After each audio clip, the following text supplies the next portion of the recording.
The space around Earth was quiet that morning when the message came through the darkness. Between stars, the signal traveled for many months across the galaxy, before it reached the big listening stations that humans had built around their solar system. Lieutenant Commander Park Soon-ho was drinking his morning coffee at Luna Base when the alien transmissions started coming through his equipment park. Soon-ho had been working the night shift at the communications center for 3 years, but he had never heard anything like this before. The signal was weak and broken, but there was something about it that made his heart beat faster. He could tell this was not just random space noise. This was a real message from somewhere far away. The alien words were strange and hard to understand, but the computer systems at Luna Base were good at translating different languages. The message was using the universal distress codes that all space-traveling species knew. This meant someone was in terrible danger, and they needed help right away. Park Soon-ho listened as the computer slowly translated the message.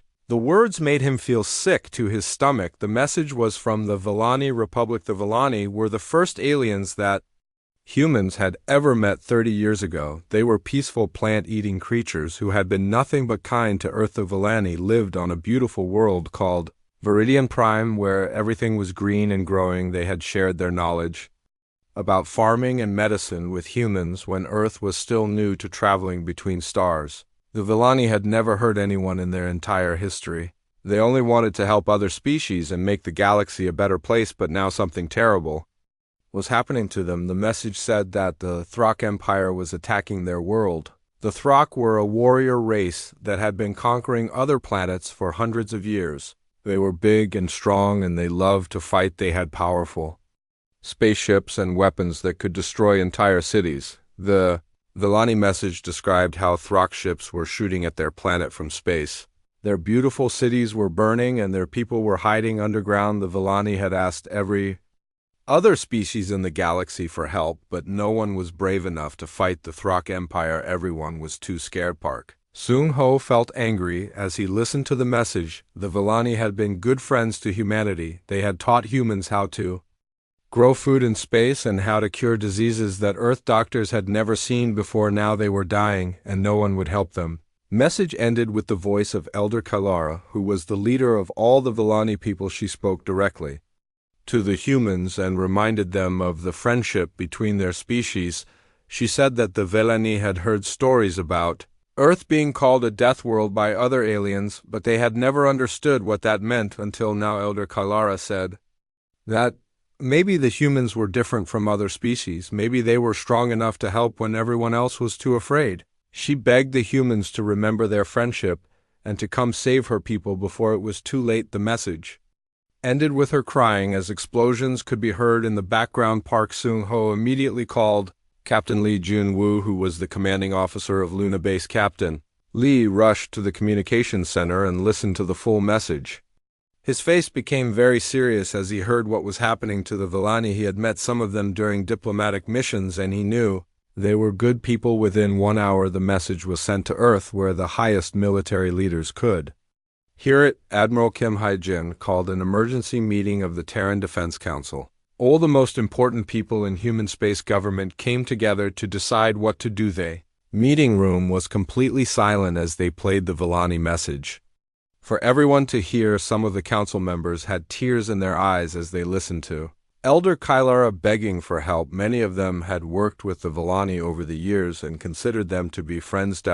Choi Min-soo was the human expert on alien biology, and he had lived with the Villani for 2 years studying their culture. He stood up and told the council about how peaceful and kind the Villani were. He said they had never hurt anyone, and they did not even have weapons on their world. Dr. Choi said that the Villani were like children in some ways. They trusted everyone and believed that all problems could be solved by talking and sharing.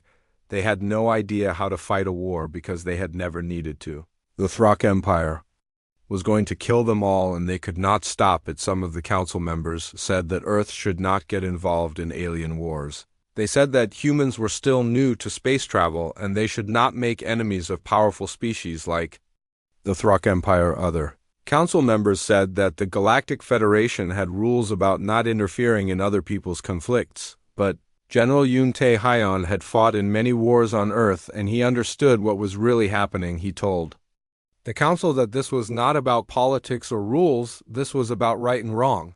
The Villani were innocent people who were being murdered by bullies. General Yoon said that if humanity turned away from their friends, now then they would never be able to look at themselves in the mirror again. He said that Earth had a choice to make. They could be the kind of species that helped others, or they could be the kind that only cared about themselves. The debate went on for hours, but in the end, everyone agreed on what had to be done. The Villani had been good friends to humanity, and now they needed help.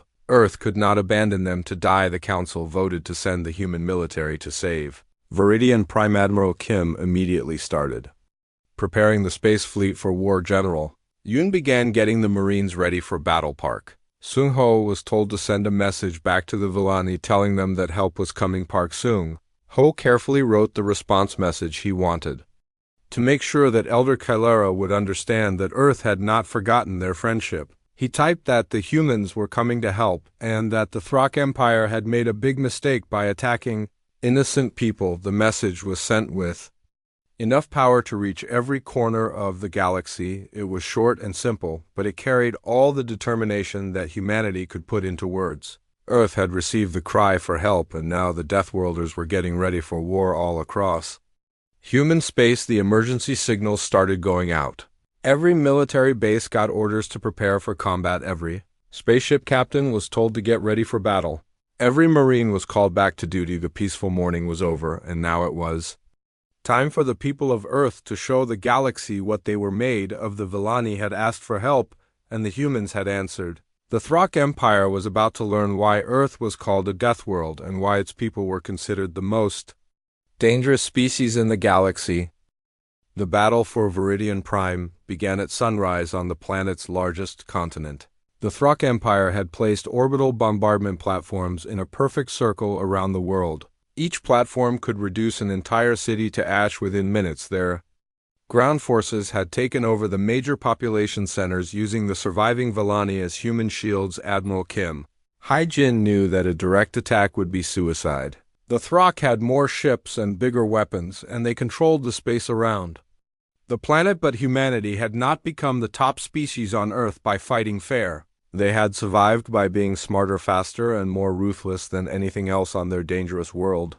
The first part of the attack was invisible to the Throck defenders. Colonel Shin Hai-rin commanded a special forces unit that had been trained in deep space infiltration.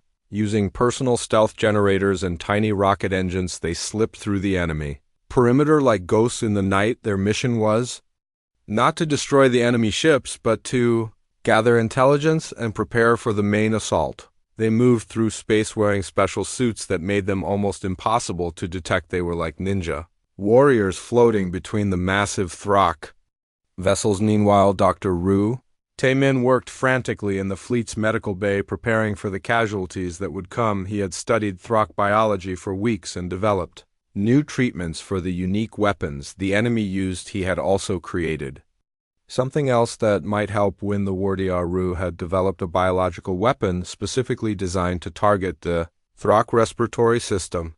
The weapon would not kill them, but it would cause severe confusion and sickness in any Throck who breathed. He had struggled with the morality of creating such a weapon, but the images of burning Villani cities had convinced him. Captain Lee Soo-young commanded the assault ship TDF Gwangju, which was loaded with Marines specially trained for fighting in cities. Her ship was designed to punch through enemy defenses and deliver troops directly to the planet's surface. The plan was dangerous, but it was the only way to reach the Villani civilians. The assault began with a coordinated attack on the Throck communication network. Human-computer experts led by Kim Dong-woo launched a massive digital attack on the enemy's command systems. The Throck had never encountered humans before, and their security programs were not designed to handle human creativity. Within minutes, the Throck fleet was blind and deaf. Their ships could still fire their weapons, but they could no longer coordinate their attacks or communicate with their ground forces. The perfect circle of orbital platforms became a collection of isolated fortresses, each one fighting its own battle. The main attack came from an unexpected direction. Instead of attacking the orbital platforms directly, the human fleet targeted the supply ships that kept the Throck siege working. Captain Park Hyen-soo led a squadron of destroyers in a series of lightning-fast raids destroying fuel depots and ammunition ships. The Throck War Chief Gorthak realized too late that the humans were not trying to win one big battle, they were fighting a campaign of slow destruction using their superior speed and intelligence to gradually weaken the Throck forces. It was a strategy his people had never seen before. On the planet's surface, the Throck garrison found themselves under attack from an enemy they could not see or predict. Human special forces struck at supply lines, communication centers, and command posts before disappearing back into the civilian population. The Throck had been trained to fight other warrior species in open combat, not to deal with guerrilla fighters who could vanish into the shadows like predators hunting prey. They began making mistakes, shooting at civilians and destroying their own equipment. In their confusion, the breakthrough came when Colonel Shin's infiltration team succeeded in capturing a Throck communication center. Using the enemy's own equipment, they broadcast a message to every Volani shelter on the planet. The humans had arrived, and the evacuation was about to begin. The final phase of the siege began with the deployment of Dr. Ru's biological weapon. The substance was spread through the planet's atmosphere by modified weather satellites, dispersing like morning fog across the Throck positions. Within hours, the entire enemy garrison was sick and confused, their soldiers stumbling through the streets, unable to think clearly, while human marines moved in to secure the civilian population. The Throck had never encountered biological warfare and had no defense against it. The orbital platforms tried to respond with bombardment, but their targeting systems had been compromised by the cyber attack. Their massive plasma cannons fired blindly into empty space, while human ships picked them off one by one. Elder Kailara emerged from her underground shelter to see human marines guarding Volani civilians as they were evacuated to safety. She could barely believe that the Deathworlders had not only come to help, but had actually succeeded in breaking the siege. The liberation of Viridian Prime took less than 18 hours from start to finish. The Throck Empire had suffered its first major defeat in over a century, and the news spread across the galaxy like wildfire. Other species began to realize that the mighty Throck were not invincible. After all, Captain Odong Hyen stood on the bridge of the TDF Inchin, watching as the last Throck ship fled the system. His crew had fought brilliantly using tactics that combined human creativity with advanced technology. The enemy had been completely outmaneuvered. The victory at Viridian Prime was more than just a military success. It proved that the Throck Empire could be defeated and that humanity was willing to fight for their friends no matter what the cost. The galaxy was about to learn what happened when you threatened people that humans cared about. As the human fleet regrouped around the liberated planet, Admiral Kim began planning the next phase of the campaign. The Throck would not give up easily, and they would probably try to recapture Viridian Prime with an even larger force, but humanity had tasted victory and they were not going to stop now. The Deathworlders had proven that they could outfight and outthink the galaxy's most feared warriors. The Throck Empire was about to face an enemy unlike anything they had ever encountered before. The news about the Volani attack spread across Earth faster than wildfire. Every television station and internet news site was talking about the alien friends who had helped humanity learn about space travel and were now facing complete destruction. The reaction from people all over the world was immediate and powerful. Within just a few hours after the announcement, every military recruitment center on Earth had long lines of people waiting to volunteer. Young college students left their classes to sign up for the Space Marines. Retired soldiers came out of their peaceful lives to offer their experience. Factory workers quit their jobs to help build weapons and spaceships. Sergeant Major Oh Seung-min had been enjoying his retirement on a quiet farm near Bisan, where he grew vegetables and raised chickens. He was 55 years old and had fought in 3 different wars on various human colonies. When the call came for experienced soldiers to help train new recruits, he did not hesitate for even 1 second. Oh Seung-min threw his farming clothes into a bag and put on his old military uniform. It still fit perfectly even after 5 years of retirement. Within 6 hours of hearing about the Volani crisis, he was back at the training base teaching young soldiers how to fight in the dangerous conditions of space warfare. The industrial power of Earth began changing from making peaceful things to making weapons of war. Factory supervisor Han So-young had been running a plant that made farming equipment to help feed people in the outer colonies. When the emergency orders came through, she immediately started converting her entire facility. Han, so young, and her workers had never built military equipment before. But they threw themselves into learning how to make combat armor and powerful weapons. They worked day and night without complaining because they knew that every piece of equipment they made might save the life of a Villani civilian. Dr. Bae-hyun Wu was the head scientist at the Terran Xenobiology Institute, where he studied alien life forms. His peaceful research about how different species lived and grew suddenly became very important for the military. He worked without sleeping to create detailed files about Throck biology and their weaknesses. Dr. Bae studied everything that humans knew about the Throck Empire. He learned about their thick, scaled skin and their powerful muscles. He discovered that they breathed a different mixture of gases than humans and that their eyes could not see certain colors. His research would become the foundation for all of humanity's battle plans. The reaction from other alien species in the galaxy was mixed and worried. The Galactic Federation had been watching humanity for 30 years, but they had never seen anything like this massive mobilization for war. Most alien species took months or years to make important decisions, but humans had decided to go to war in just a few hours. Ambassador Rashtar from the Altarian Collective contacted Earth's diplomats with what he thought was helpful advice. The Throck Empire controlled over 40 different star systems and had been conquering other species for hundreds of years. They had never lost a major war, and they had weapons that could destroy entire planets. Foreign Minister Kong Yu Jin listened politely to the alien ambassador's warnings and then gave a response that would be remembered throughout the galaxy for centuries. Earth appreciated the concern, but humans had a saying about what happened when someone picked on your friends. The Throck Empire was about to learn that there was a big difference between being warriors and being survivors from a death world. Some alien species quietly supported humanity's decision, even though they could not say so publicly. The peaceful Aquarians sent secret messages wishing Earth good luck. Other species that had been threatened by the Throck Empire began hoping that maybe these crazy humans might actually be able to do something. A few alien governments became worried about what would happen if Deathworlders started interfering in galactic politics. They began forming their own defensive alliances just in case the humans decided to become conquerors after defeating the Throck Empire. The Throck Empire's response to humanity's mobilization was swift and full of arrogance. War Chief Gorthik sent a message directly to Sol System that was broadcast on all frequencies.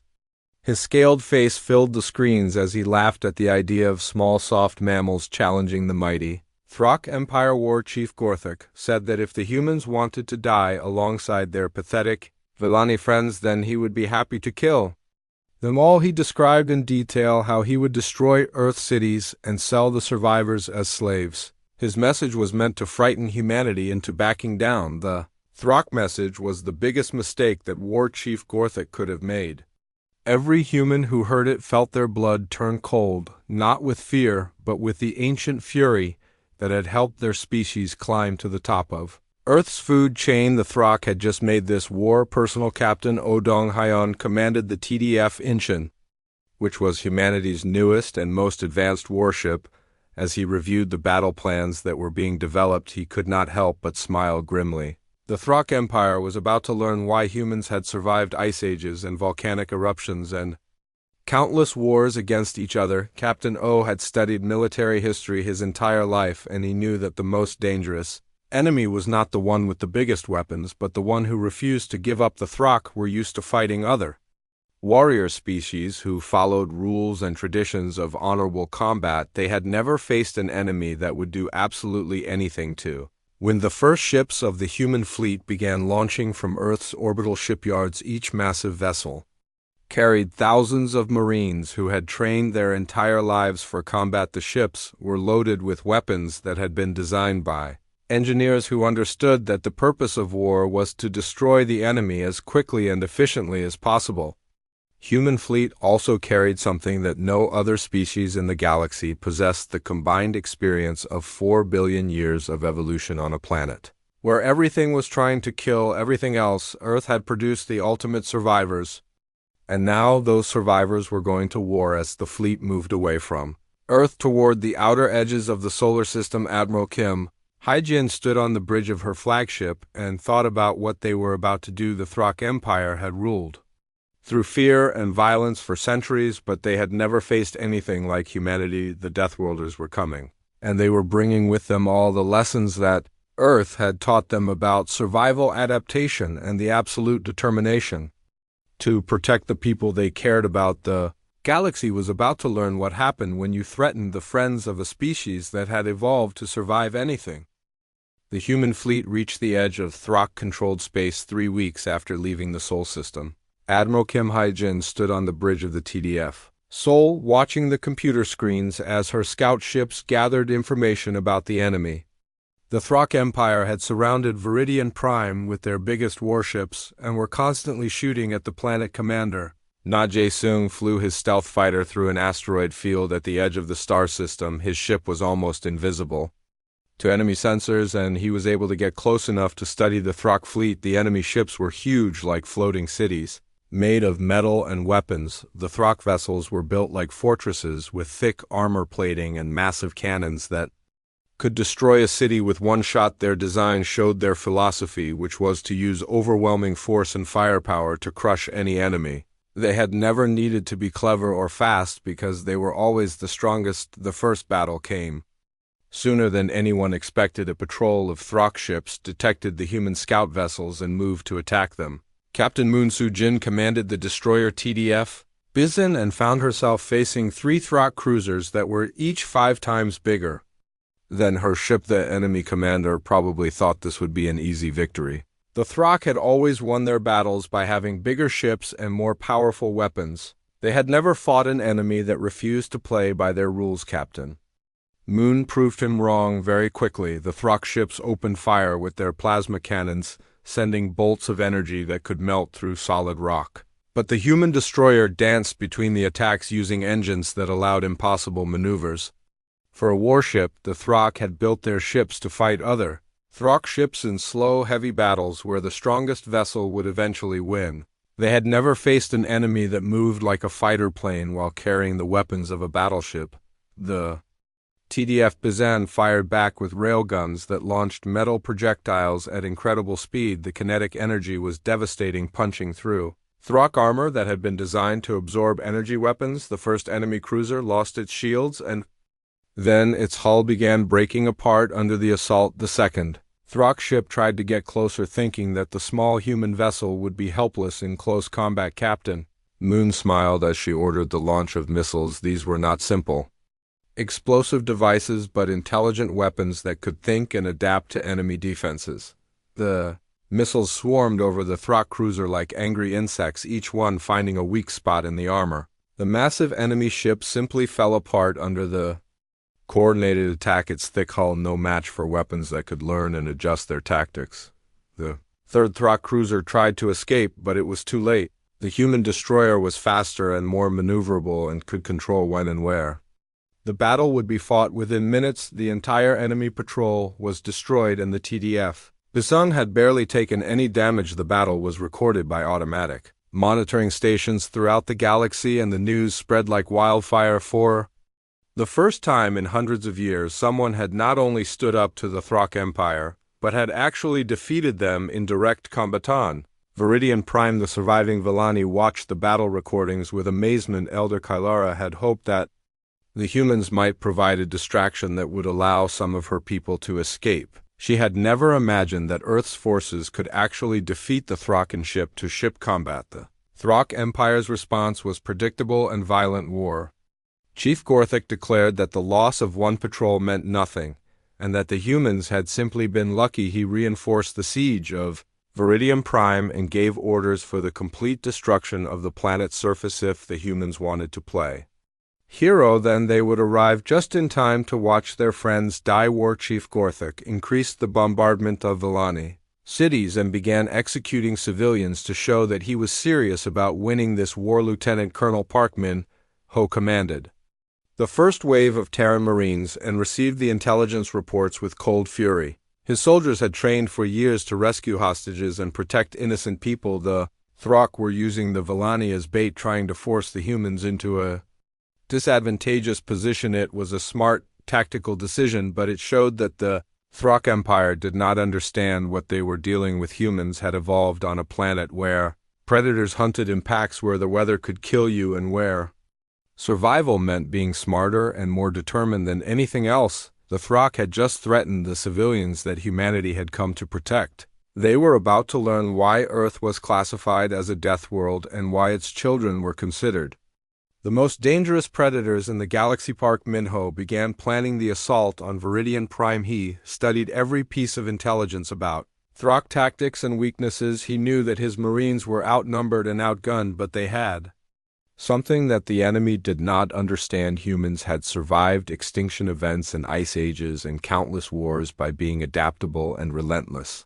They had learned to turn every disadvantage into an advantage and to never give up no matter how hopeless things seemed. The Throck Empire was about to face an enemy that did not fight for glory or conquest, but fought to protect the innocent. They were about to discover what happened when you threatened the friends of a species that had evolved to be the ultimate survivors. As the human fleet moved toward Viridian Prime, every Marine checked their weapons and armor. They knew that the battle ahead would be difficult and dangerous, but they also knew that failure was not an option. The Villani were counting on them, and humans never abandoned their friends. The liberation of Viridian Prime sent shock waves throughout the galaxy. The Throck Empire, which had been expanding without opposition for generations, had not only been defeated, but had been completely outmaneuvered by a species that most aliens considered primitive newcomers. The victory was broadcast across every communication network in known space. Elder Kalara stood in the ruins of her capital city with tears streaming down her face as she watched human medics treating wounded Villani civilians. The Deathworlders had not just saved her people from extinction, they had done so with a precision and care that showed they were not just warriors but protectors. The Throck Empire's response was swift and brutal. War Chief Gorthek had been stripped of his command and executed for his failure. His replacement, Supreme War Commander Vekran, was a veteran of dozens of successful campaigns, and he understood that these humans represented a threat to everything the Throck had built. Intelligence reports reached Admiral Kim Hai-jin within days of the liberation. The Throck were gathering a fleet of over 200 warships, including their most powerful dreadnoughts. They were not just planning to retake Viridian Prime, they intended to follow the human fleet back to Sol System and destroy Earth itself. The news reached the Galactic Federation Council within hours. Ambassador Rashtar of the Altarian Collective called for an emergency session, his usual diplomatic calm shattered by the implications. The humans had proven that the Throck could be defeated, but in doing so they had provoked a response that could devastate multiple star systems. General Yunte Haiyan received the intelligence reports in his command center on Luna Base. His strategic mind immediately understood the magnitude of the threat. The Throck Empire had never committed its full military strength to a single campaign before. They were clearly planning to make an example of humanity. The human response was typical of their species. Instead of retreating or trying to negotiate, they did something that no other galactic civilization had ever attempted. They went on the offensive against the entire Throck Empire. Captain Song Yujin commanded the deep strike force that launched from Sol System's outer perimeter. Her mission was to hit Throck supply lines and shipyards, to cripple their ability to sustain a long campaign. The force consisted of the fastest ships in the human fleet, each one packed with Marines trained for rapid deployment. The first target was the Throck military base at Kepler 442, a fortress world that had been considered impregnable for over 50 years. The human attack came without warning, striking from 3 directions. Simultaneously, the Throck defenders had been expecting formal challenges like other warrior species, provided they were not prepared for humans who attacked like Earth's apex predators. Silently, efficiently, and without mercy, the base had been designed to withstand orbital bombardment, but the Throck had never considered the possibility of enemy forces infiltrating their most secure installations. Lieutenant Colonel Kim Woo-bin led the ground assault on the Central Command Complex. His Marines moved through the facility like shadows, their training in urban warfare giving them a decisive advantage in the confined spaces. The Throck had never faced enemies who could fight in 3 dimensions. The battle was over in 6 hours. the Throck base was completely destroyed, its shipyards reduced to twisted metal, and its entire garrison eliminated. The humans had proven that nowhere in the Throck Empire was safe from their reach. The psychological impact was immediate and devastating. The Throck had built their entire civilization on the principle that they were the ultimate warriors, that no other species could match their martial prowess. The humans had not just defeated them, they had made it look easy. Dr. Bei Hyun-woo, still working with the Intelligence Division, began receiving reports from across the galaxy. Throck Empire was experiencing its first internal rebellions in centuries. Species that had been conquered generations ago were rising up, inspired by humanity's example. The galaxy was beginning to realize that the Throck were not invincible, and that freedom was possible if someone was brave enough to fight for it. The human victory had sparked something that would spread across dozens of star systems. Major Park Young commanded the special operations team that infiltrated the Throck homeworld of Thraxus Major. Her mission was intelligence gathering, but what she discovered changed everything. The Throck Empire was not as unified as they appeared. There were factions within their military political divisions that had been suppressed for generations. The iron grip of Throck control was starting to crack under the pressure of their first major defeats. Park Young transmitted this information back to Earth. Immediately, Admiral Kim realized that humanity had been given an opportunity that might never come again. The Throck Empire could be brought down, but it would require a campaign unlike anything the galaxy had ever seen. The hunters had become hunted. The human fleet began striking at targets across Throck space, not just military installations, but the infrastructure that held their empire together. They attacked communication relays, supply depots, and administrative centers. They targeted the bureaucrats and logistics officers who kept the empire running. Each victory inspired more rebellions. As conquered species realized that the Throck could be defeated, the empire that had seemed eternal was crumbling from within as its subjects rose up against their oppressors. Supreme War Commander Thekran found himself fighting on dozens of fronts simultaneously. His forces were stretched thin, trying to maintain control over rebellious worlds while also defending against human attacks. He had never faced an enemy that could inspire others to fight. The Throck military machine that had conquered the galaxy was grinding to a halt. The humans had done something that no warrior species had ever attempted. They had turned the Empire's own subjects against them. It was a strategy that required understanding of politics and psychology, not just military tactics. Captain Dong Hyen led raids against Throck shipping lanes, destroying supply convoys and cutting off isolated garrisons. The enemy was forced to abandon remote outposts as they concentrated their remaining forces around their core worlds. The galaxy watched in amazement as the mighty Throck Empire began to collapse. The humans had not just defeated them in battle, they had started a revolution that would reshape the entire galactic political system. The Deathworlders had proven that true strength came not from conquest, but from inspiring others to fight for freedom.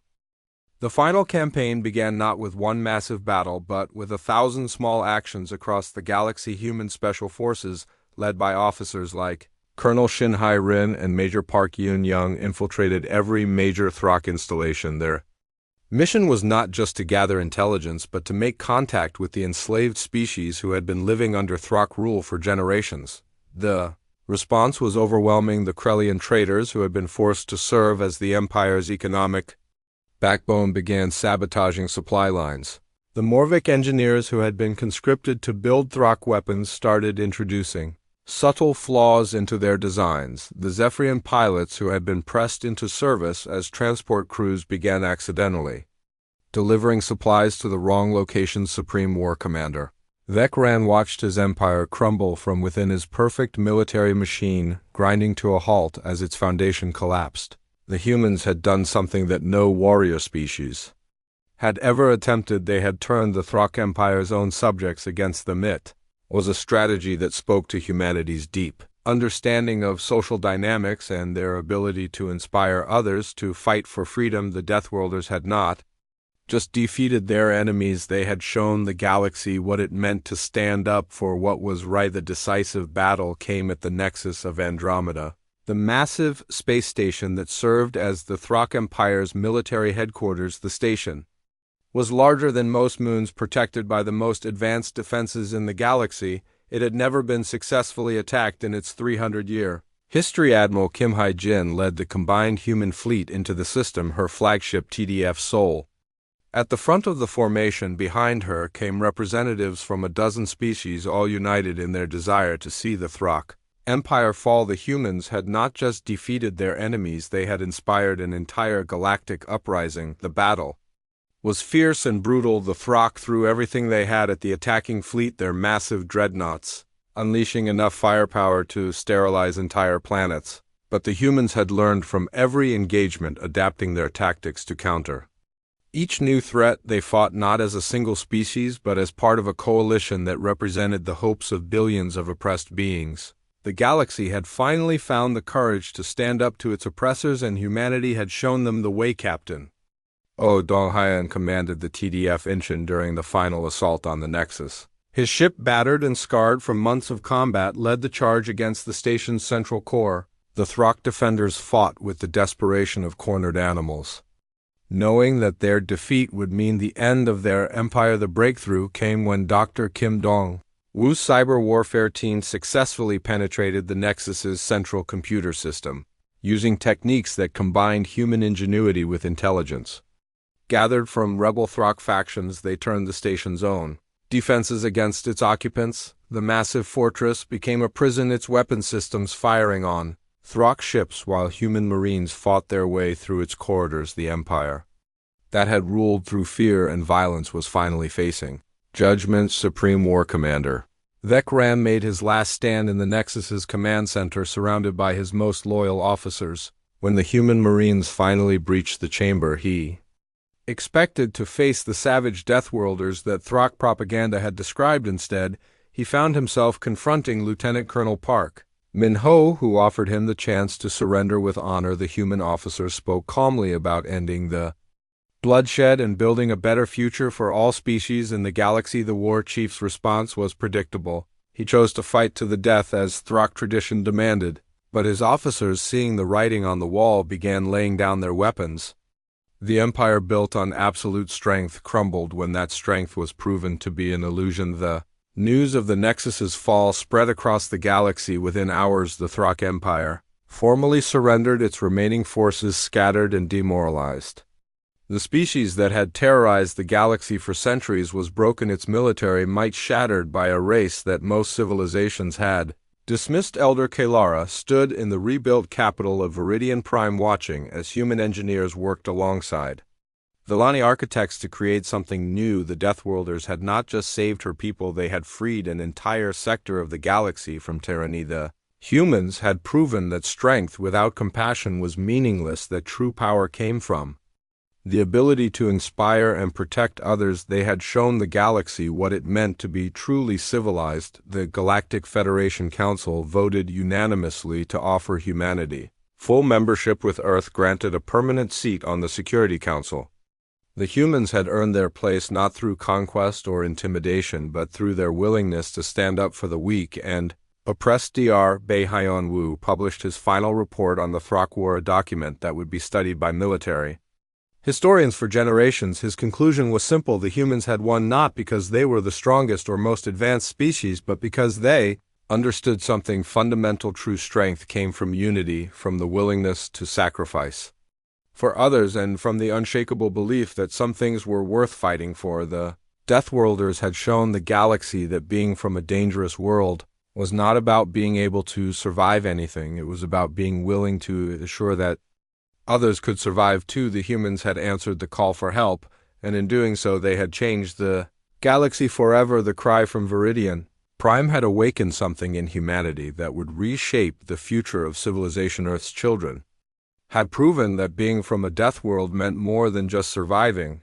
They had shown that true evolution meant learning to protect and care for others, even when it meant risking everything. The galaxy would never be the same.